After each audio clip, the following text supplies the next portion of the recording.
Усім прывітанне, працягваем жывы эфір на Еўрарадыё. Мяне завуць Маша Калеснікава і ў нас на чарзе госць з Берліну Александр Фрыдман, палітычны аглядальнік і гісторык. Вітаю, Александр.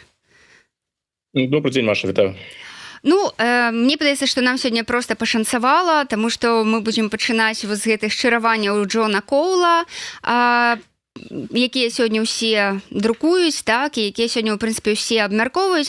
Напрыклад, мяне тут цікавіць больш за ўсё дзве рэчы. Давайте пачнем з гэтага стала кепскіх хлопцаў, так, за якім Лукашенка застаўся адзін. Кол мяркуе, што Лукашенка ўсё ж перажывае, што ён застаўся адзін, яму не прыемна сядзець за гэтым сталом аднаму, таму ўсё ж ці ёсць верагоднасць, імавернасць таго, што Лукашенку захочацца перасесці за іншы стол добрым хлопцам, і ці зможа ён стаць тым самым добрым хлопцам? Што тычыцца з гэтага стала з кепскімі хлопцамі, гэта ж не першы раз уже Кол выкарыстаў гэтую метафору. Калі я не памыляюсь, яна ўжо ўзгадвалася ў публікацыі Wall Street Journal напрыканцы мінулага года, то бок Кол, так бы мовіць, паўтараецца. Канешне, за гэтым сталом адбыліся змены за гэты час. Напрыклад, на венесуэльскім напрамку. Адбываюцца відавочна змены на іранскім напрамку. Таксама на кубінскім. Калі браць кубінскі, ўсё ж такі кубінскія хлопцы, яны па-ранейшаму там застаюцца у кампаніі з Лукашэнкам. Вось. Ці ён адзіны? Я не думаю, што насамрэч адзіны. Там яшчэ ўсё ж такі ёсць і Паўночная Карэя. Хаця, напэўна, тут логіка ў Кола іншая. Паўночная Карэя і Расія, яны не прысутнічаюць разам з Кітаем, бо гэта ўсё ж такі ядзерныя краіны, у якіх ёсць ядзерная зброя. Магчыма, гэта ён меў на ўвазе.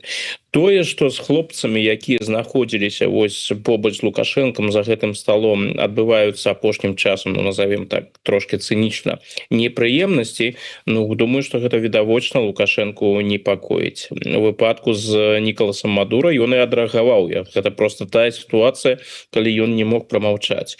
У выпадку з Алі Хамінеі ён таксама адрэагаваў, хаця трошки запоздзена. А што тычыцца таго, што яго гэта непакоіць, думаю, так, сапраўды непакоіць, бо гэта ўсё людзі, якіх ён ведаў. Гэта ўсё рэжымы, якія з'яўляліся антызаходнімі, якія супрацьпастаўляліся бязлучным штатам, не праводзілі тую палітыку, якую жадалі амерыканцы. І вось як атрымалася. А цяпер гэта Кол фактычна падкрэсліў, што такія адчуванні у Лукашэнкі прысутнічаюць. І Кол, напэўна, ведае, пра што ён гаворыць. Ён так ці інакш знаходзіцца ў пастаяннай камунікацыі з Лукашэнкам. Ён з ім сустракаецца, і паводле Кола там ідуць вельмі адкрытыя гутаркі. Так што, можа, калі хто сапраўды і ведае, што зараз адбываецца ў душы і ў галаве Александра Лукашэнкі, так гэта амерыканец Джон Коул. На ваш погляд, вось на што варта з гэтых шчыраванняў Коула асабліва звярнуць увагу? Што вось менавіта для вас такога новага было сярод іх? Прынцыпова новага там асабліва для мяне не было. Толькі трошки мяне ўсё ж таки здзівіла. Напэўна, гэта ўсё ж таки звязана з тым, што гэта была публічная прамова, і таму Кол асабліва не распавядаў пра эканамічныя і іншыя інтарэсы, бо выглядала так, што там гаворка ідзе пра вызваленне палезнявольна, што гэта нібыта з пункту гледжання Злучаных Штатаў тэма прыярытэтная і тэма галоўная. Думаю, што гэта не так, гэта важная тэма. Напрыклад, мне спадабалася, што ўсё ж таки, як Кол гэта падае, гэта важная для амерыканцаў тэма.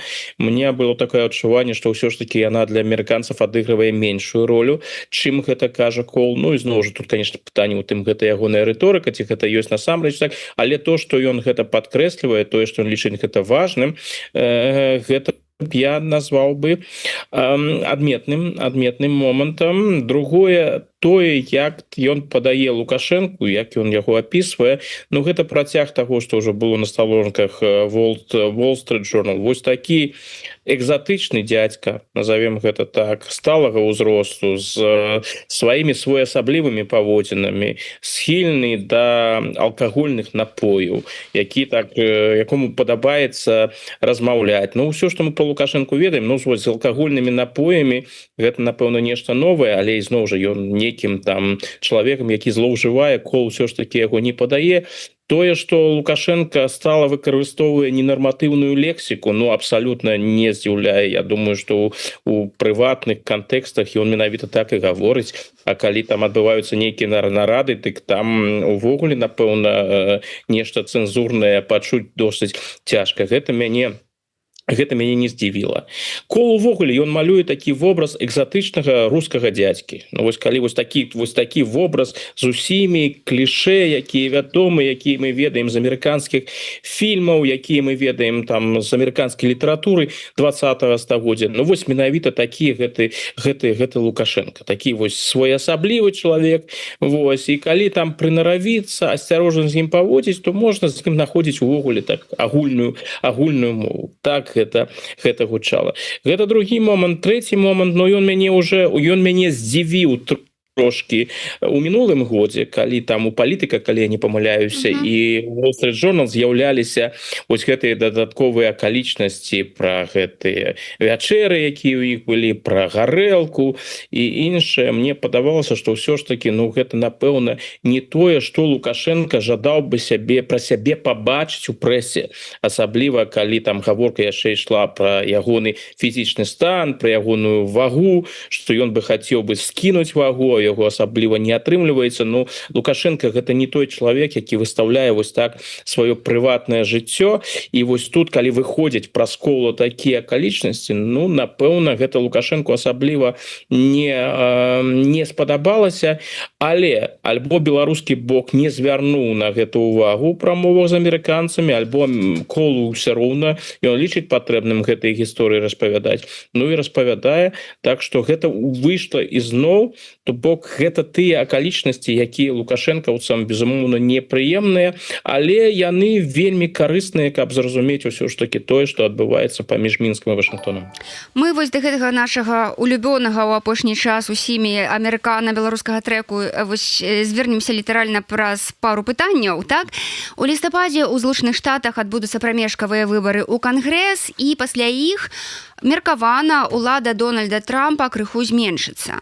На ваш погляд, ці сапраўды гэта можа здарыцца, ці ёсць прыкметы гэтага, што гэта здарыцца, наколькі сам Трамп і яго адміністрацыя гатовыя да такога павароту падзей?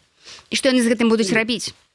Гэта, конечно, для них нежаданы абсалютна паварот, но зараз, калі паглядзець на тыя пытанні, якія праводзяцца ў Злучаных Штатах, так выглядае не вельмі добра, конечно, для рэспубліканцаў выглядае не вельмі добра для самога Трампа. Ну, уласны рэйтынг Трампа, гэта пытанне другаснае, гэта ягоны другі прэзідэнцкі тэрмін, і нягледзячы на ўсе гэтыя разважанні, што, магчыма, ён будзе нейкім чынам ізноў балатавацца, думаю, нічога такога не будзе, так што асабісты рэйтынг, дрэнны асабісты рэйтынг, гэта для Трампа непрыемна, для такога нарцыса, якому падабаецца, які жадае быць у цэнтры ўвагі, які жадае бачыць павагу, пашану, іншае, ну, непрыемна, але з гэтым можна жыць, што тут зробіш. Што тычыцца прамежкавых гэтых выбараў, то ізноў жа магчымыя розныя падзеі. Усё разгортваецца вельмі імгненна. Мы не ведаем, калі скончыцца вайна ў Іране. Якім чынам яна скончыцца, якія будуць дасягненні, напрыклад, у Трампа на кубінскім напрамку. Гэта калі ўзяць знешнюю палітыку. І, канешне, мы не ведаем, якія падзеі будуць адбывацца ўнутры Злучаных Штатаў. Ці атрымаецца, напрыклад, стабілізаваць кошты на паліва, якое будзе развіццё эканамічнае, як будзе сітуацыя развівацца. Зараз выглядае для Трампа ўсё не асабліва добра, але я думаю, што ўсё ж такі тут казаць, што ён ужо прайграў, што ў рэспубліканцаў няма шансаў, я б гэта рабіць не стаў. Мы колькі ўжо гэта бачылі, калі падавалася, што ў Трампа і ў рэспубліканцаў няма аніводнага шанса, што гэта відавочна, што там розныя аналітыкі пісалі, што Трамп не вернецца пасля першага прэзідэнцкага тэрміну, што ён не пераможа ніколі ў 2016 годзе, што ўсё, колькі ўжо тут казалі, што гісторыя Трампа скончана. І кожны раз у яго нешта такое атрымлівалася, і ён, так бы мовіць, вяртаўся. Я б тут не спяшаўся бы спісваць Трампа, паглядзім, што будзе ў наступныя месяцы. Но калі ўсё будзе развівацца так, як яно развіваецца зараз, дык хутчэй за ўсё перамога будзе на карысць дэмакратаў. Ну і тады, канешне, становішча зменіцца зменится и яно пагоршыцца для Трампа, але ізноў жа паглядзім. Ну калі ўлічыць, што да лістапада застаецца 7 месяцаў, то па сутнасці Трампу за гэты час трэба скончыць безліч пачатых ім праектаў. А як вы лічыце, з чым ён найперш будзе разбірацца? Так, дзе ён бы хацеў паставіць галачку, ўсё ж перамога? І ці ёсць увогуле нейкая перспектыва таго, што Трамп вернецца да ўкраінскага пытання? Я б тут напэўна трошки інакш паглядзеў. Пакуль зноў жа шансы перамагчы пэўныя ў рэспубліканцаў застаюцца, калі кан'юнктура будзе карысная, калі будуць поспехі.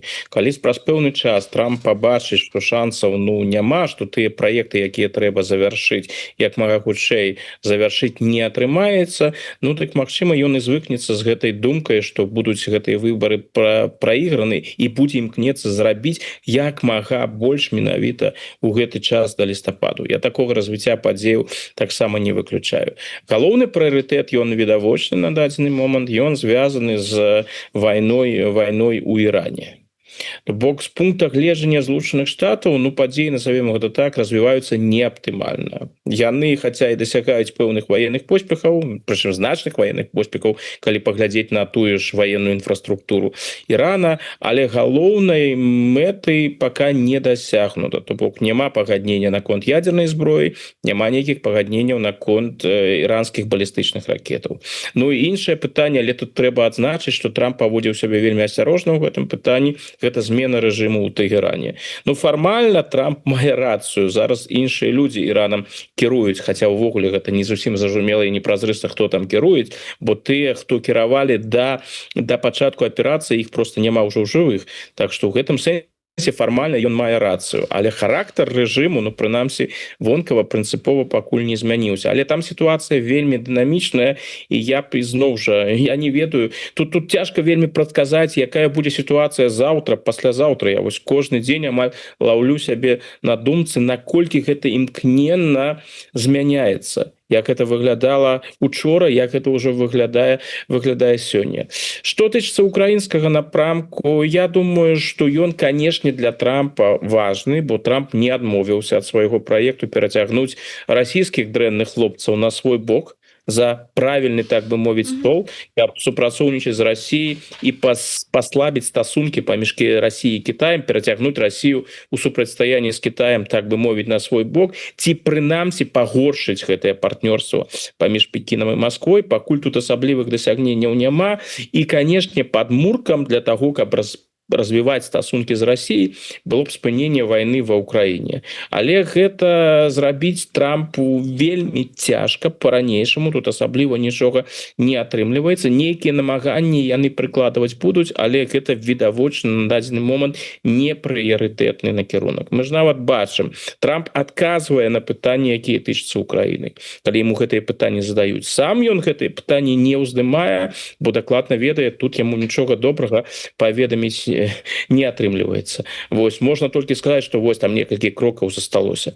Тое, што засталося некалькі крокаў, гэта мы чуем ад яго ўжо, недзе адзін год, нават больш. Александр, прыйшло пытанне, прыйшоў данат ад нашага гледача. Я, калі шчыра, не асабліва яго разумею, але так што там са сцэнаром на 2028 год вызначыліся Нарэўская Народная Рэспубліка? Маецца на ўвазе, я так разумею, гаворка ідзе пра Эстонію, гаворка ідзе пра Нарву. Нарваўская, ага. Гэта вядомы сцэнарый, які у колах еўрапейскіх, якія займаюцца пытаннямі бяспекі, ён ужо даўно, так бы мовіць, абмяркоўваецца. Нават ёсць вельмі цікавая кніга, сцэнарый, якую напісаў прафесар універсітэта Бундесвера ў Мюнхене Карла Масала. Там гаворка, калі я не памыляюся, кніга нават эта кніжка называецца так: «Калі Расія пераможа». Там і апісваецца гэты сцэнарый расійскай агрэсіі супраць Эстоніі, то бок і там гаворка ідзе пра захоп вось гэтага адзінага памежнага горада Нарвы, і Масала разглядае магчымы сцэнарый, як будзе рэагаваць НАТО у гэтым выпадку. І ён прыходзіць да такіх вельмі дрэнных з пункта гледжання НАТО высноваў, што ніхто абараняць Эстонію не будзе, і што вось такая авантура у напрамку у такім абмежаваным напрамку супраць аднаго эстонскага горада яна можа прывесці до таго што просто блок НАТО перастане існаваць по сцэнару Мацалы калі будзе такая агрэсія дык НАТО будзе шукаць падставы каб не дапамагаць Эстоніі і іншым балтыйскім краінам. Ну вось тое што зараз адбываецца і гэтыя інфармацыйныя ўкіды з расійскага боку, ну гэта гульня вось менавіта ў гэтым напрамку на еўрапейскіх страхах, бо гэтае ўяўленне, што вайна можа пачацца з боку Расіі у любы момант і гэта будзе агрэсія супраць краінаў Балты, такі пункт гледжання ён сапраўды ў Еўропе прысутнічае, асабліва ў экспертных колах. Дзякую, Александр, дзякую сябры за пытанні. Я нагадаю, што Александр Фрыдман, палітычны аглядальнік і гісторык, сёння госць жывога эфіру Еўрарадыё. Задавайце пытанні праз данаты, яны будуць абавязкова агучаныя. Александр, калі мы вернемся з вами яшчэ да вось гэтай ўсёй гісторыі амерыкана-беларускай ці да гісторыі хутчэй вось гэтых праектаў, якія робіць Трамп, то ёсць такое меркаванне, што беларускі менавіта праект, ён самы просты для Трампа. Ці так гэта, на ваш погляд? І так і не. Ну ён просты хаця б таму, просты ён таму, што ёсць беларускія ўлады, якія гатовы да супрацоўніцтва, якія вельмі адкрытыя, якія вельмі захапляюцца гэтымі сваімі магчымасцямі, якіх абсалютна не цікавіць нейкая знешнепалітычная кан'юнктура. Ну мы ж бачым, што тое, што адбываецца ў Іране, ніякім чынам не паўплывала на паводзіны Лукашенка на амерыканскім напрамку. То бок тое, што ён лічыў належным для іранцаў, ён зрабіў, а гэта толькі словы, ну добра, беларуская дзяржаўная прапаганда паўтарае і праіранскія наратывы, якія ствараюць іх расійскія калегі. Добра, ну гэта зроблена. З другого боку, ну так, у Лукашэнкі былі пэўныя заявы, але зараз ён гэтую тэму, ён пазбягае гэтай тэмы, не жадае на гэтую тэму размаўляць. Вось па розным прычынам, пэўным сэнсе, напэўна, мае рацыю, бо што тут яна можа яму прынесці гэтая тэма. Так ці інакш, там не было ніякіх крокаў, якія нейкім чынам перашкодзілі б беларуска-амерыканскім стасункам. Ну вось Іран гэта нібыта сяброўская дзяржава, ну і што, амерыканцы распачалі вайну супраць Ірану, а што Лукашенко? Ён як быў у гэтым Савеце міру, так у гэтым Савеце міру і застаўся. Амерыканская дэлегацыя прыязджала, абдымкі былі. Лукашенко быў такі шчаслівы, што на наступны дзень нават сваіх журналістаў заклікаў да сябе, каб распавясці, якія былі выдатныя перамовы. То бок відавочна, што Мінск зацікаўлены, і ў гэтым сэнсе тут асаблівых цяжкасцяў і перашкодаў няма. Я думаю, што гэта не венесуэльскі кейс, калі вялі перамовы з Мадура, і гэта не Куба. Тут, дарэчы, я пры ўсёй павазе да Джона Коула трэба адзначыць, ён, дарэчы, сам пра гэта кажа, што ён не спецыяліст, ён не дыпламат, яго галоўны капітал асаблістыя стасункі з прэзідэнтам, сяброўскія стасункі з прэзідэнтам Трампам. То бок Коул гэта чалавек, ну добра, у яго, канешне, ёсць каманда, ёсць вельмі вопытны дыпламат Крыс Сміт і іншыя, але ўсё ж такі кіруе гэтымі працэсамі менавіта Коул, і, напэўна, з пункта гледжання Вашынгтона такая сур'ёзная кваліфікацыя для перамоў з Лукашэнкам не патрэбна. Бо з Венесуэлай там на зусім іншым узроўні ішлі. Першапачаткова перамовы з Мадурам праводзіў Рычард Грэнэл, а гэта на хвіліначку былы амбасадар Злучаных Штатаў у Германії, то бок гэта зусім іншы ўзровень. Што тычыцца Кубы, то Кубай асабіста займаецца дзяржсакратар Марка Рубіо. Ну, для яго гэта яшчэ з прычыны ягонага кубінскага паходжання асабістая справа. У выпадку з Лукашэнкам, ну такія прафесіяналы, вось такі ўзровень у выпадку з Лукашэнкам не патрэбны. З ім відавочна размаўляць куды прасцей і дамовіцца з ім прасцей. І гэта, канешне, заахвочвае заахвочвае амерыканцаў. Тут нават калі пачуеш Кола, ну не бачна, каб былі такія нейкія перашкоды. Ён же там не распісвае, што вось цяжка было з гэтым дзядзькам размаўляць, з ім нельга было дамовіцца. Ён апісвае, ну галоўная праблема з Лукашэнкам была тая, што прыйшлося з ім піць гарэлку. Ну і зноў жа, гэта ж не праблема ў параўнанні з тым, што было ў Грэнела з Мадура і тое, што вытрымлівае Рубіо, перамаўляючыся з кланам Кастра на Кубе. Так што з аднаго боку ўсё добра, з другого боку і гэта праблема з Лукашэнкам, ягоная самастойнасць, вельмі абмежаваная самастойнасць.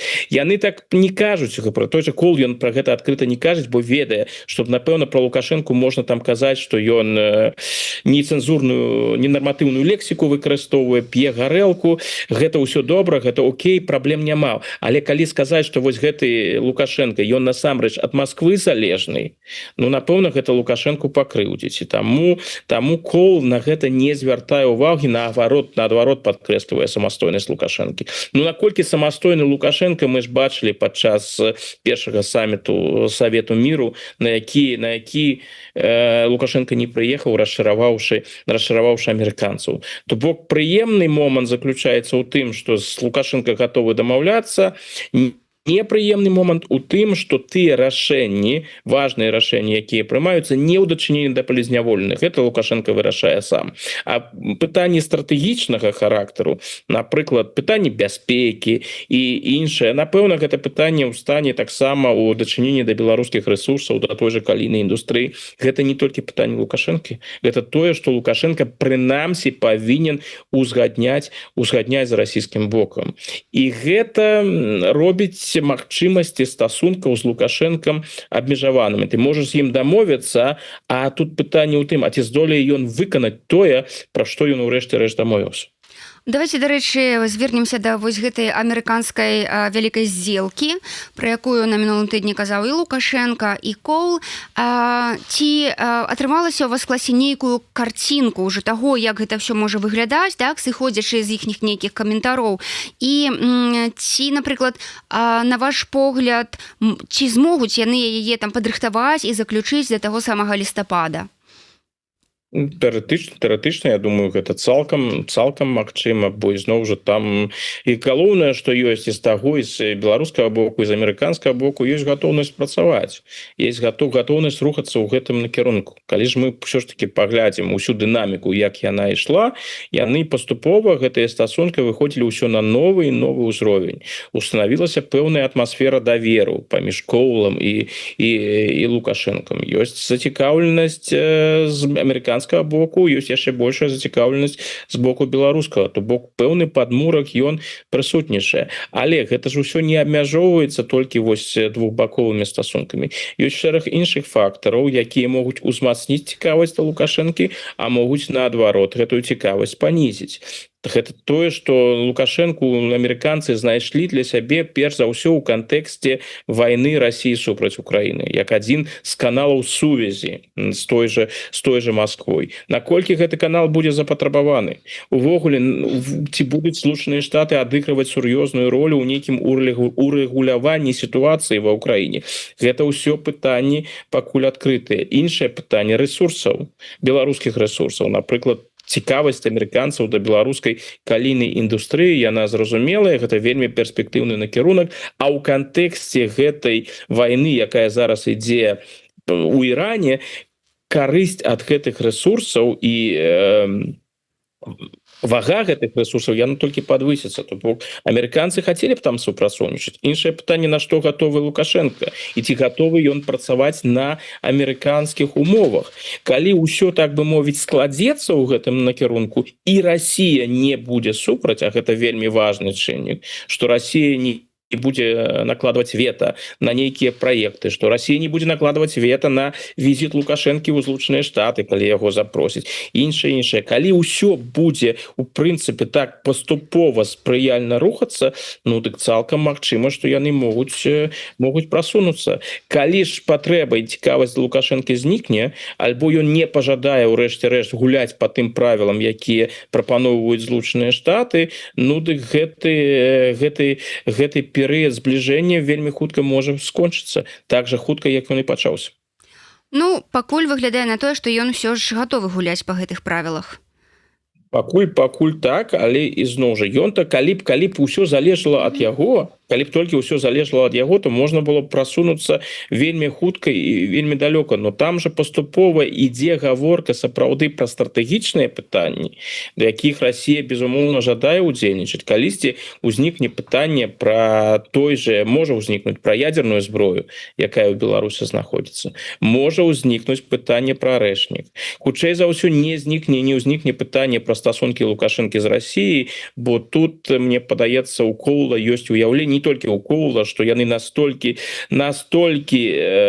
зрошчаныя, так. Зрошчаныя, ды і ўвогуле яны ж, мне падаецца, ўсё ж такі ўспрымаюць і Беларусі Лукашэнку у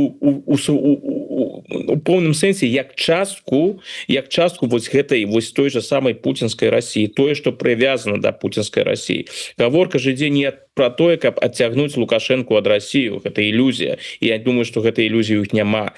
Гэтая гаворка ідзе пра тое, каб адцягнуць і Лукашэнку і Пуціна, а хутчэй Лукашэнку і Пуціна менавіта ад Китая. Калісьці ўзнікне гэта кітайскае пытанне. Я думаю, што яно ўжо ўзнікае.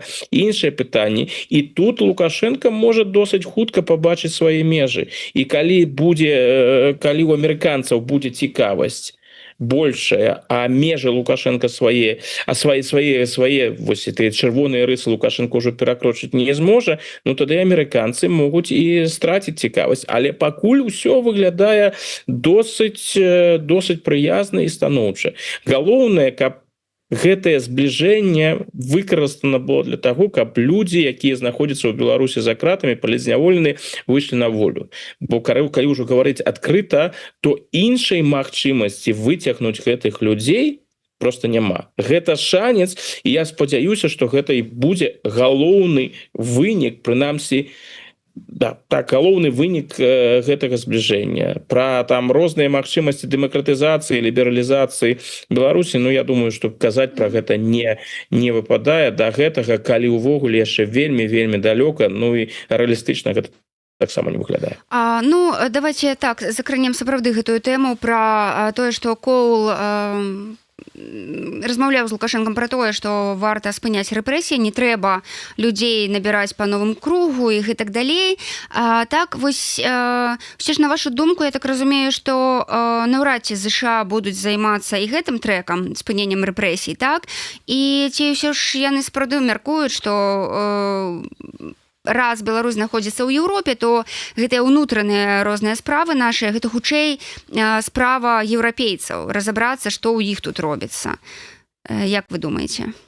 Я думаю, што на еўрапейскі фактор яны ўвогуле, асабліва Злучаныя Штаты ў гэтым кантэксце увагі не звяртаюць. Што тычыцца рэпрэсій ў Беларусі, я не думаю, што гэта будзе такім пэўным важным для іх прыярытэтам. Яны ж, у прынцыпе, адкрыта кажуць, што галоўнае ў іншых выпадках эканамічныя і палітычныя інтарэсы. Ну, каго цікавіць, як, напрыклад, кіруе тая ж Дэльсі Родрыгес у Венесуэле? Тое, што яна вызваліла палітзняволеных, добра, станоўча, Злучаныя Штаты гэта ведаюць. Але хіба ж гэта галоўнае для Злучаных Штатаў у венесуэльскім напрамку?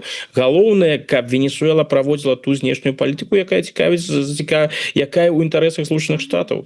Каб венесуэльская нафта ішла туды, куды патрэбна Злучаным Штатам.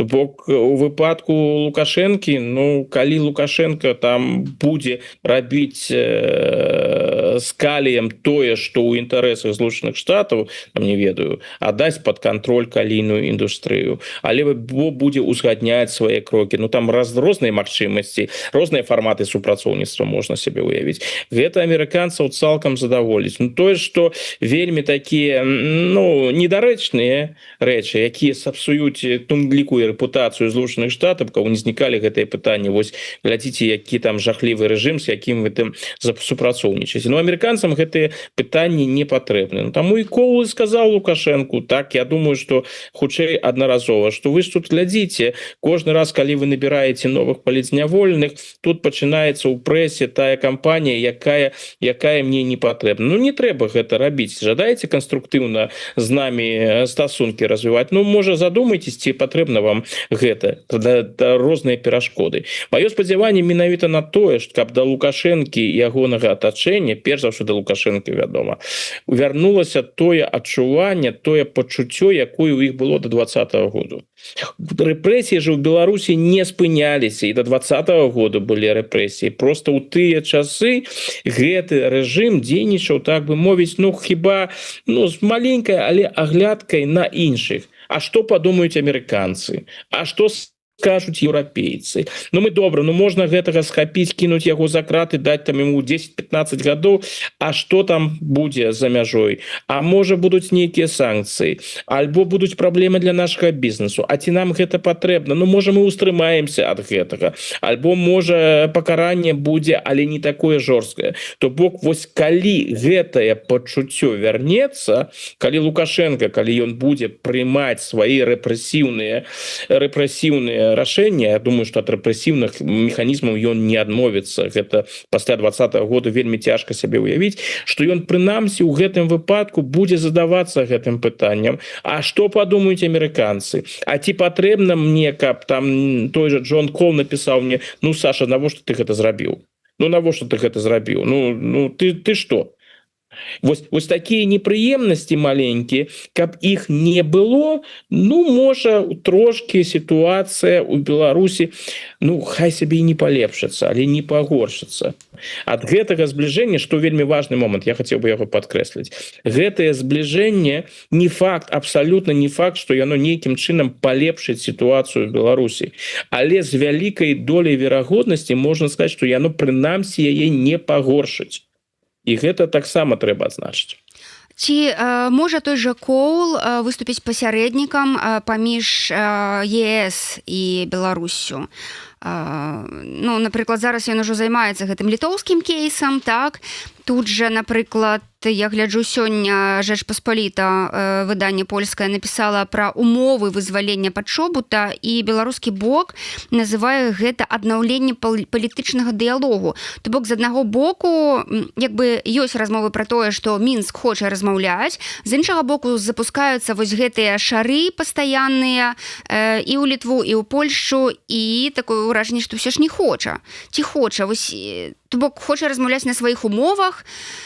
Вось як вы бачыце гэтую гісторыю з еўрапейцамі? Ці магчыма там нешта пасунуць? Ну, мара у Лукашэнкі досыць простая. Гэта ягонае ўяўленне пра Еўропу як васала Злучаных Штатаў. То бок менавіта на гэта і разлічвалі і ў выпадку Літвы, і ў выпадку іншых еўрапейскіх краінаў, што вось мы дамовімся з амерыканцамі, а там ужо амерыканцы скажуць сваім васалам, як яны павінны рабіць. І што гэта, калі яны пабачаць гэта і ў Еўропе, што вось амерыканцы зараз з Лукашэнкам размаўляюць, ну яны ж не могуць себе дазволіць не размаўляць. Яны ж з пункта гледжання Лукашэнкі цалкам залежныя ад Злучаных Штатаў. Тое, што зараз адбываецца, вось гэтыя розныя лукашэнкаўскія тырады супраць еўрапейцаў, ну яму не падабаецца, першае, што еўрапейцы не ідуць амерыканскім шляхам, гэта першае, а другое, ён просто гэта не пасуе да ягонай карціны міра, якая склалася. Бо ён ж свету, ён же упэўнены, што амерыканцы, ну калі б амерыканцы сказалі еўрапейцам: будзеце рабіць так, так яны павінны гэта рабіць, а чаму яны гэта так не робяць? І гэта выклікае ў яго пэўную агрэсію, і мы вось раз по раз гэтую агрэсію яго бачым, асабліва ў ягоных прапагандыстаў, якія фактычна рэтранслююць тое, што у Лукашэнкі ў главе. Вось. Што могуць зрабіць амерыканцы? Ну, напэўна, яны робяць гэта, і ў літоўскім выпадку робяць. Яны могуць прапанаваць свае паслугі, што вось глядзіце, мы можам вам дапамагчы, мы маем кантакты з гэтым рэжымам, мы ведаем, як размаўляць, і мы можам у нейкіх супольных праектах гэта таксама рабіць і дасягаць вынікаў, якімі будуць задаволены і Злучаныя Штаты, і Еўропа, і ўрэшце рэшт Лукашенко, там розныя бізнес-праекты, напрыклад. Вось прапанаваць гэта свае паслугі альбо скарыстацца вопытам яны могуць, але так як і Лукашенко гэта марыць, там, не ведаю, Трамп патэлефанаваў у Бруссель, у Берлін альбо ў Парыж, он сказал: вось, там ёсць такі добры хлопец Александр Лукашенко, давайте, я яго запрасіў, з ім можна выдатна размаўляць, рабіце тое ж самае. І адразу і прэзідэнт Макрон, і прэм'ер Стармер, і федэральны канцлер Мерц адразу гэта зробяць. Не, гэта так не працуе. Канешне, у Еўропе сочаць за гэтым амерыканскім вопытам. Сочаць вельмі уважліва. Ну, выглядае так, што зараз пакуль прынамсі гэты вопыт з пункта гледжання еўрапейскага не пераканаўчы, каб пайсці тым жа шляхам. Бо ізноў жа у амерыканцаў свае інтарэсы, у еўрапейцаў свае інтарэсы. Амерыканцы працуюць на гэтай асі аўтакратаў супраць Кітаю, і перацягнуць Расію і Беларусь гэта для амерыканцаў гэта іх жаданне. Што тычыцца еўразвяза, тут гэта сусед еўразвяза, гэта памежная краіна, якая з пункту гледжання еўрапейцаў цалкам знаходзіцца пад кантролем Расіі і выкарыстоўваецца Расіяй для розных агрэсіўных акцыяў супраць Еўропы. З пункту гледжання еўрапейцаў, як я разумею гэтую логіку, паўстае пытанне, пра што можна дамаўляцца з Лукашэнкам. Пра што дамаўляюцца амерыканцы, мы бачым. А ў Еўропы ёсць свае інтарэсы. Ёсць пытанне мяжы, бяспекі на мяжы, пытанне нелегальнай міграцыі. Ёсць пытанне той расійскай зброі, якая знаходзіцца ў Беларусі, і ўвогуле, як Беларусь выкарыстоўваецца Расіяй у вайне супраць Украіны.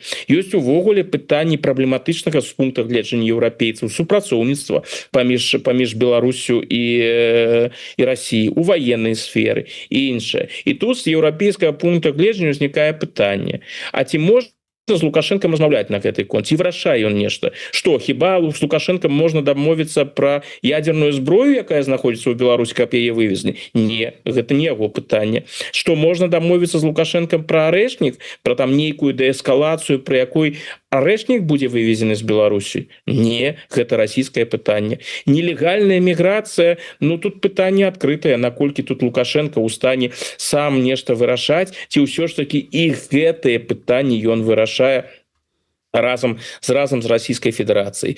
Што тычыцца палітзняволеных, і вот тут я падыходжу да галоўнага пытання. Тут можна сказаць, ну вось амерыканцы, глядзіце, яны з Лукашэнкам размаўляюць і вызваляюць палітзняволеных, гэта добра і выдатна. І можна толькі і прэзідэнта Трампа, і ягонага спецпрадстаўніка Коула, і спадара Сміта, іх можна толькі падзякаваць за тое, што яны гэта робяць. Але, калі казаць шчыра, ці гэта ж галоўнае, хіба ж гэта галоўнае ў стасунках паміж Вашынгтонам і Мінскам? Гэта дадатковая, прыемная і важная справа з пункта гледжання амерыканцаў.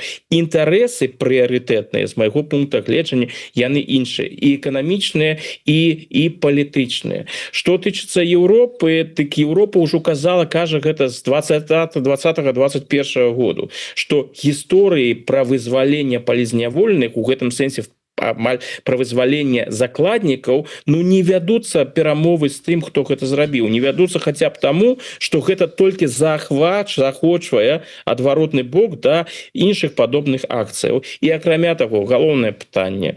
Вось вельмі часта Еўропе кажуць, што вось яна павінна весці перамовы наконт лёса беларускіх палітзняволеных.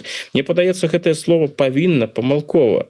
Чаму мы, напрыклад, лічым, што еўрапейскі еўразвяз павінен весці перамовы наконт лёса беларускіх палітзняволеных, але не павінен весці перамовы наконт лёсу, не ведаю, палітзняволеных азербайджанскіх. Ну, з Азербайджанам там наадварот, там пытанне закрытае. Азербайджан гэта настолькі важны партнёр на дадзены момант, што пытанні, калі еўрапейскія прадстаўнікі едуць у Баку, там пытанне правоў чалавека ў Азербайджане яго ўвогуле больш не ўздымаюць, бо ведаюць, што гэта Аліеву не падабаецца, а гэта важны партнёр, таму правы чалавека правамі чалавека, а эканамічнае супрацоўніцтва куды важней, куды большую увагу мае. Я маю на ўвазе напрыклад нейкія афрыканскія краіны, нейкія азіяцкія краіны, той же Кітай. Ну гэта было б насамрэч вельмі наіўна думаць пра тое, што вось еўразвяз зараз кіне ўсе свае рэсурсы для таго, каб вызваляць беларускіх палітзняволеных. Калі б гэта было так, тады была б хвала і пашана гэтаму еўразвязу, які сапраўды паступова і паслядоўна дзейнічае по сваім маральным прынцыпам. Ну, акрамя маральных прынцыпаў, як мы ведаем, ёсць яшчэ эканамічныя інтарэсы, інтарэсы ў галіне бяспекі, і да, выглядае так, што ў шэрагу выпадкаў яны маюць куды большую ролю адыгрываюць, чым тыя ж правы чалавека. Але я ўпэўнены, што Еўропа не размаўляе з Лукашэнкам не з нейкіх там маральных прычынаў. Гэта было актуальна ў 2020-2021 годзе. Зараз тут іншае палітычнае рэчы рэчаіснасць. Я думаю, што з Лукашэнкам не размаўляюць, бо наўпрост зыходзяць з таго, што тыя пытанні, якія для Еўропы сапраўды з'яўляюцца важнымі, сур'ёзнымі і прынцыповымі, гэты чалавек не вырашае. Навошта размаўляць, навошта марнаваць час і размаўляць з чалавекам, наадварот, тым павялічваць штучна вагу чалавека, які насамрэч з пункту гледжання еўрапейцаў нічога прынцыпова важнага для іх не вырашае. Александр, я вам дзякую. У нас вось літаральна цяпер пачынаецца прэм'ера новага фільма, дакументальнага фільма. Звярніце, калі ласка, сябры, увагу, прагуляйцеся разам з акцёрамі Купалаўскага тэатра па Мінску, па цяперашнім Мінску. Гэта вельмі цікавы досвед, настальгічная такая вандроўка. А у жывым эфіры Еўрарадыё сёння быў гісторык і палітычны аглядальнік Александр Фрыдман. Александр, я дзякую вам за размову. Дзякуй. Усяго добрага. Шчасліва.